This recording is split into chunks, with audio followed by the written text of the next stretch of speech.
আলাইকুম, কেমন আছেন সবাই? আই হোপ সবাই অনেক বেশি ভালো আছেন। আলহামদুলিল্লাহ আমিও আমার পরিবার পরিজন নিয়ে ভালো আছি। এই তো প্রতিদিনের মতো আবারও একটি নতুন লাইফস্টাইল ব্লগ নিয়ে এসেছি আপনাদের মাঝে। আশা করি আজকের ব্লগটি আপনাদের অনেক বেশি ভালো লাগবে। আজকের ব্লগটি আমি সকালে নাস্তা থেকে শুরু করেছি। তো এখানে আর কি আগের দিন রাতের বেলায় আর কি রুটি বেলে রেখে দিয়েছিলাম। তো ফ্রোজেন রুটিটা যেহেতু ছিল, সকালবেলা ঘুম থেকে একটু দেরি করে উঠলো, দেখবেন কি আসলে এতটা বেশি প্যারা মনে হয় না। তো আমি যেহেতু রাতের বেলা অনেক আবুদের ভিডিও দেখি, আর রাতের বেলা ঘুমাতে ঘুমাতে কিন্তু প্রায় আমার 12টা বেজে যায়, যার কারণে আসলে আমি রাতের বেলায় রুটিটা আর কি বানিয়ে রেখে দিই। এতে করে কিন্তু সকালে একটু দেরি করে ঘুম থেকে উঠলো আমি কিন্তু সকাল সকাল আসলে নাস্তাটা করে নিতে পারি। তো আপনারা চাইলে কিন্তু অনেকে এই কাজটা করতে পারেন। তো এদিক দিয়ে আর কি এক এক করে আর কি রুটিগুলো ছেঁকে নিচ্ছি। তা আসলে রুটিটা আমার এত বেশি পছন্দের একটা খাবার, কি বলবো, মানে আমার কাছে মনে হয় রুটি ছাড়া আমার একদিনে চলে না। আমার কাছে রুটিটা এত বেশি ফেভারিট একটা সকালের নাস্তা। আমি কিন্তু কখনো বাদ দিয়ে সকালের নাস্তা খাই না, আর বাদটা আমার একদমই অপছন্দ। তো যত আমাকে যাই প্রতিদিন রুটি দেন না কেন, তাই কিন্তু আমি রুটি খেতে পারবো। মানে রুটিটা আমার এত বেশি আর কি একটা পছন্দের নাস্তা।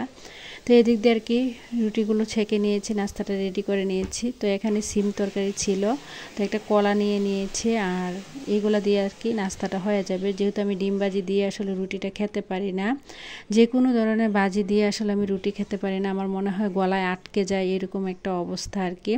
তো চা করে নেই, আর ইদানিং কিন্তু চাটা ইদানিং একটু বেশি খাওয়া হয়ে যাচ্ছে, যার কারণে আসলে আর কি চাটা করে নিই। তো এদিক দিয়ে আর কি সকালে নাস্তা খেয়ে অফ ক্যামেরাতেই নাস্তা খাওয়ার পর যে প্লেট বাটিগুলো ছিল সেগুলো ধুয়ে পরিষ্কার করে অফ ক্যামেরাতে পুরো বাসাটা গুছিয়ে নিয়েছি।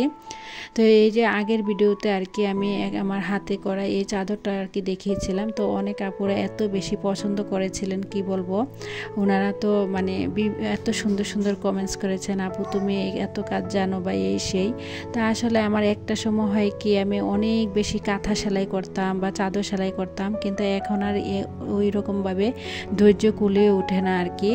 যে সময় এমনও রাত গিয়েছে জানেন, রাতে 2টা 3টা পর্যন্ত আমি কিন্তু কাঁথা সেলাই করতাম। মানে এত বেশি এটার প্রতি একটা নেশা ছিল। আর এখন কেন জানি কাজ না করতে করতে আর এদিকে আর কি মন বসাতে পারছি না। আমার কিন্তু অনেক নিজের হাতে তৈরি করা কাঁথা সেলাই আছে, যদি আপনারা দেখতে চান তাহলে অবশ্যই কমেন্টসে বলবেন। অনেক ধরনের নকশি কাঁথা আমি সেলাই করে রেখেছি। তো যাই হোক, ভিডিওর এই পর্যায়ে এসে যে সকল প্রিয় আপু এবং ভাইয়ারা আমার ভিডিওটি দেখছেন, প্লিজ ভিডিওটিতে লাইক দিয়ে অবশ্যই কন্টিনিউ করবেন। আর যারা আজকে চ্যানেলে নতুন জয়েন হয়েছেন, চাইলেই চ্যানেলটি সাবস্ক্রাইব করে পাশেই থেকে যেতে পারেন। পাশে থাকা বেল বাটনের অল অপশনটি প্রেস করে দেবেন, যাতে করে আমি কোনো নতুন ভিডিও ছাড়ার সাথে সাথে আপনাদের কাছে নোটিফিকেশন চলে যায়। তা যাই হোক, ভিডিও টাইটেল এবং থাম্বনেল হয়তো দেখে অনেকে বুঝতে পেরেছেন, আসলে নিম্ন মধ্যবিত্ত পরিবারের সংসারে অল্প আয়ে খুব সুন্দরভাবে যেভাবে অনায়াসে যেভাবে সারা মাস সংসারটা চালাই, তাই আজকে আপনাদের মাঝে শেয়ার করব।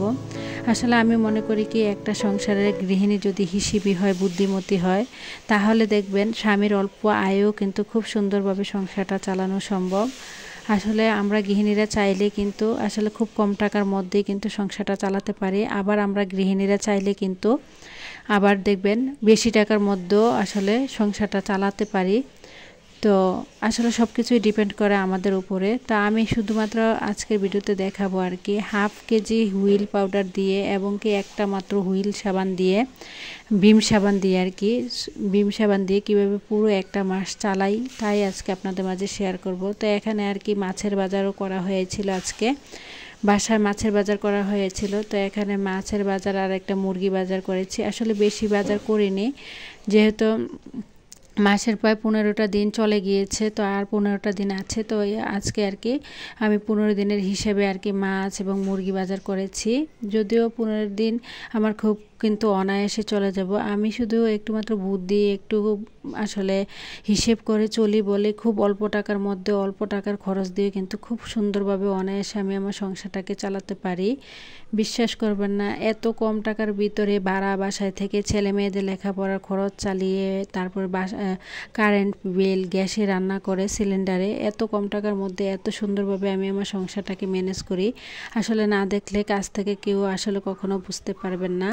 মাত্র 25,000 টাকার মধ্যেই কিন্তু আমি আমার সংসারটাকে খুব সুন্দরভাবে ম্যানেজ করতে পারি। 2 ছেলে লেখাপড়ার খরচ দিয়ে বাসা ভাড়া থেকে সব কিছু খুব সুন্দরভাবে এত কম টাকার মধ্যে আসলে কখনোই কিন্তু অন্য কেউ পারবে না। 4 জনের আমরা কিন্তু ফ্যামিলিতে আসলে 4 জন সদস্য। তাই আসলে আমি মনে করি কি আয় কম হোক বা বেশি হোক সেটা কিন্তু ম্যাটার করে না, ম্যাটার করে একটা গৃহিণী, একটা সংসারে গৃহিণী কতটা হিসেবি, কতটা বুদ্ধিমতী। আপনি যদি হিসেব করে বুদ্ধি করে সংসারটা চালান, দেখবেন আপনার সংসারটা কিন্তু খুব অল্প টাকার মধ্যে, খুব কম টাকার মধ্যে কিন্তু আপনি খুব সুন্দরভাবে চালাতে পারবেন। এই যে এখানে দেখতে পাচ্ছেন হাফ কেজি আসলে হুইল পাউডার নিয়ে এসেছি। এই হাফ কেজি হুইল পাউডার বিশ্বাস করেন আমার কিন্তু পুরো একটা মাস চলে যাবে। তারপরও দেখা গিয়েছে আমি গত মাসে হুইল পাউডার এনেছিলাম, তা থেকেও কিন্তু অনেকটা হুইল পাউডার রয়ে গিয়েছে। আর এখানে একটা বিম সাবান নিয়ে এসেছি 30 টাকার মধ্যে আর কি, যেই হুইল সাবান আর বিম সাবানগুলো হয় এখন কিন্তু এগুলো 40 টাকা হয়ে গিয়েছে।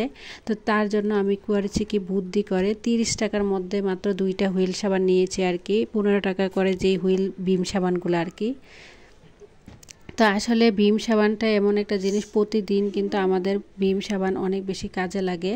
তো ভীম সাবানটা যেহেতু আমাদের প্রতিদিন অনেক বেশি কাজে লাগে, তো ভীম সাবানটা কিন্তু দেখা গিয়েছে একটা বড় যদি ভীম সাবান নিয়ে আসি তাহলে কিন্তু এটার মাঝখান দিয়ে কেটে কিন্তু আমি অনায়াসেই কিন্তু পুরো একটা মাস চালাতে পারি। তো আমি চিন্তা করে হিসেব করে দেখলাম যে একটা ভীম সাবান যদি বড় আনতে যাই ওটার দাম কিন্তু 40 টাকা পড়ে, আর যদি 15 টাকা করে 2টা ভীম সাবান নিয়ে নেই তাহলে কিন্তু প্রায় 30 টাকা। তো 30 টাকার মধ্যে কিন্তু আমার কিন্তু 30 টাকার মধ্যে 2টা ভীম সাবান নিয়ে আসাতে আমার কিন্তু 10টা টাকা সেভ হয়েছে।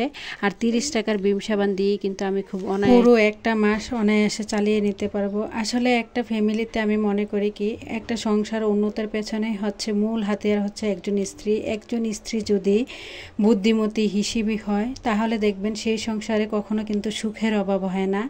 তাই সংসারে উন্নতি করতে হলে অবশ্যই আমাদের প্রতিটি গৃহিণীরই হতে হবে বুদ্ধিমতী এবং জ্ঞানী এবং কি হিসেবি। হিসেব ছাড়া কখনো কিন্তু সংসার জীবনে উন্নত করা যায় না। আপনি যদি জীবনে কোনো কিছু করতে চান তাহলে প্রতিটি জীবনের প্রতিটি ক্ষেত্রে আমি মনে করি কি হিসেব করতে হবে। এই যে এখানে দেখতে পাচ্ছেন, এখানে কিন্তু এখন বর্তমান সময়ে কিন্তু বাজার দরে দ্রব্যমূল্যের মানে কাঁচা বাজারে তরকারির দাম এত বেশি কি বলবো। এখানে কিন্তু আমি মাত্র 60 টাকার যে মানে সিম নিয়ে এসেছি। আর এখন বর্তমানে কিন্তু সিমটা বাজারে অনেক বেশি দাম। 1 কেজি সিমের দাম 160 টাকা কেজি দরে কিন্তু বাজারে এখন বিক্রি হচ্ছে। কিন্তু আমি কি করেছি জানেন, এখানে কিন্তু হাফ কেজি সিম যদি নিতে যেতাম তাহলেও কিন্তু আমার 80 টাকা চলে যেত। তো আমি ভাইয়াকে বলেছিলাম যে ভাইয়া আমাকে 50 টাকা বা 60 টাকার মধ্যে সিম দিয়ে দেন। তো উনি কি করেছে 60 টাকার ওজনে যতটুকু হয়েছে অত টাকার আর কি সিম দিয়েছিল।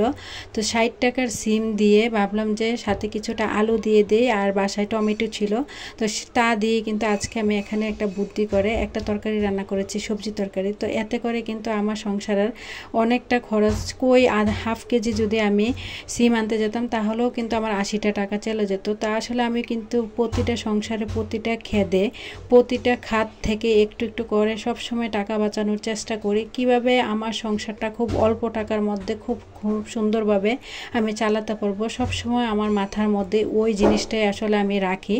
আমার ফুল ফোকাস থাকবে সংসারটাকে কিভাবে আমি কম টাকার মধ্যে চালাবো।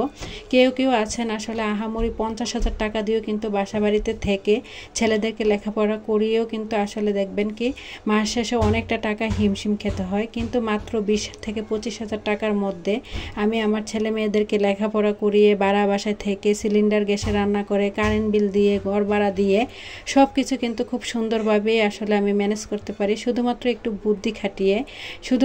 বুদ্ধি খাটিয়ে চলি বলে আমার সংসারটা খুব কম টাকার মধ্যে আসলে আমি চালাতে পারি। আমার দেশের বাড়িতে আর কি আমার একটা যা আছে, তো ওর নাকি প্রায় 30,000 টাকা চলে যায় শুধু গ্রামের বাড়িতে থেকে। ওর কিন্তু একটা বাচ্চা শুধুমাত্র মাদ্রাসায় পড়ে। আসলে বলতে পারি না ওর কিভাবে 30,000 টাকা চলে যায়। আর আমি ভাড়া বাসায় থেকে আমার 2 ছেলেকে লেখাপড়া করিয়ে তারপরেও কিন্তু আমি 25,000 টাকার মধ্যে খুব সুন্দরভাবে আমার সংসারটা ম্যানেজ করি। এতে করে যখন মানে আমরা কথা বলি একে অপরের সাথে, তখন বলে যে ভাবি আপনি কিভাবে এত কম টাকার মধ্যে আসলে সংসারটা চালান।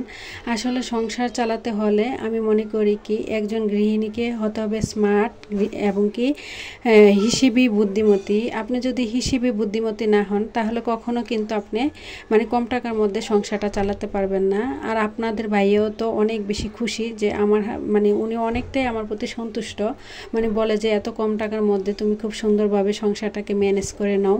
তো যাই হোক, আসলে একটা সংসারের আসলে সব কিছুর পেছনে মূল হাতিয়ার হচ্ছে একজন স্ত্রী। স্ত্রী যদি চায় প্রতি মাসে 30,000 না 50,000 টাকাও কিন্তু খেয়ে ফেলতে পারে। আবার স্ত্রী যদি চায় তাহলে দেখবেন আবার 20 থেকে 25,000 টাকার মধ্যে কিন্তু খুব সুন্দরভাবে সংসারটা চালাতে পারে। সব কিছু ডিপেন্ড করে একজন স্ত্রীর আসলে বুদ্ধিমতী স্ত্রীর উপর আর কি। তা আসলে আমি যে বেশি ভালো মন্দ খাই তা কিন্তু না। আপনারা হয়তো আমার ভিডিওগুলো দেখলে হয়তো বুঝতে পারেন আসলে আমি যে অনেক বেশি মানে বড়লোকি টাইপের চলাফেরা করি তা কিন্তু কখনোই না। আমি যেহেতু নিম্ন মধ্যবিত্ত তাই আমি সবসময় চেষ্টা করি আমার সাধ্য অনুযায়ী আমার সংসারটাকে খুব সুন্দরভাবে ম্যানেজ করার জন্য। আমার যা আছে আমি তাই নিয়ে সন্তুষ্ট। আসলে এখন বর্তমান যুগে মানে কি বলবো, অনলাইন জগৎ মানে আমরা যখন মোবাইলের মধ্যে ফেসবুকে ইউটিউবে ঢুকি না কেন, বিভিন্ন লাক্সারিয়াস জিনিসপত্র কিন্তু অনলাইনে অনেক আপুরা বিক্রি করছেন, কিন্তু আমি কিন্তু সব সময় সেগুলো দেখে কখনো আসলে যে আমার ওইগুলো লাগবেই আমি ওইরকম কখনো মনে করি না। আর আমি কিন্তু ওইরকম কেনাকাটাও কিন্তু আসলে অত বেশি করি না। যে ঘর সাজানোর কিন্তু এখন বর্তমানে ইউটিউবে ঢুকলে ফেসবুকে ঢুকলে ঘর সাজানোর অনেক রকমের প্রোডাক্ট দেখা যায়, সেগুলো থেকে কিন্তু আমি নিজেকে সবসময় হেফাজত রাখার চেষ্টা করি। নিজেকে সবসময় আসলে মানে বুঝিয়ে রাখি যে এগুলো আমার লাগবে না। আসলে আপনি যদি এরকম লাক্সারিয়াস মানে লাইফস্টাইল বা লাইফ করতে চান তাহলে দেখবেন আপনার অবশ্যই অনেক টাকা কিন্তু খরচ হবে। আর আপনি যদি নিজেকে এই রকম অনলাইন শপিং বা অনলাইনে জগৎ থেকে যদি নিজেকে আসলে অনেকটা মানে দূরে রাখতে পারেন, এতে করে কিন্তু আপনার নিজের কিন্তু অনেকটা বেশি উপকার আসবে। আপনার সংসার জীবনেও অনেকটা আপনি সুখে থাকতে পারবেন এবং কি অন্য দিক থেকে কিন্তু আপনার অনেক টাকা পয়সা কিন্তু আপনি সেভ করে রাখতে পারবেন, যেটা কিনা আপনার ভবিষ্যতের জন্য বিপদের দিনের জন্য বন্ধু হয়ে দাঁড়াবে। টাকা পয়সা আসলে এমন একটা জিনিস, বিপদ আসলে বোঝা যায় টাকা পয়সার কত কদর। আর টাকা পয়সা না থাকলে এই পৃথিবীতে কাছের আপন মানুষ বলেন, বন্ধু বান্ধব বলেন, আত্মীয় স্বজন বলেন, কারো কাছে কিন্তু মূল্য পাওয়া যায় না। তো সময় থাকতে আসলে আমরা হিসেব করে বুদ্ধি করে সংসার চালিয়ে একটু একটু করে সব গৃহিণীরাই টাকা পয়সা রাখার চেষ্টা করবেন। এতে করে কিন্তু আপনার আমার সংসারে দুজনের সংসারই কিন্তু অনেক বেশি মঙ্গলজনক। সংসারটা সুখের হয় শুধুমাত্র একজন রমণীর গুণে। সেই রমণীটা যদি হয় হিসেবি বুদ্ধিমতী তাহলে দেখবেন সংসারে কখনোই কিন্তু আয় উন্নতি অনেক বেশি করতে পারবেন এবং কি সংসারটা অনেক বেশি সামনের দিকে এগিয়ে নিয়ে যেতে পারবেন। তো আমি সবসময় চেষ্টা করি আমার সংসারে খুব কম টাকার মধ্যে হিসেব করে বুদ্ধি করে সংসার চালাতে। আর এইভাবে বুদ্ধি করে সংসার চালিয়ে কিন্তু আমি আমাকে রানীর মতো রাখি। তো যাই হোক, ভিডিওটা এই পর্যন্ত, সবাই ভালো থাকবেন।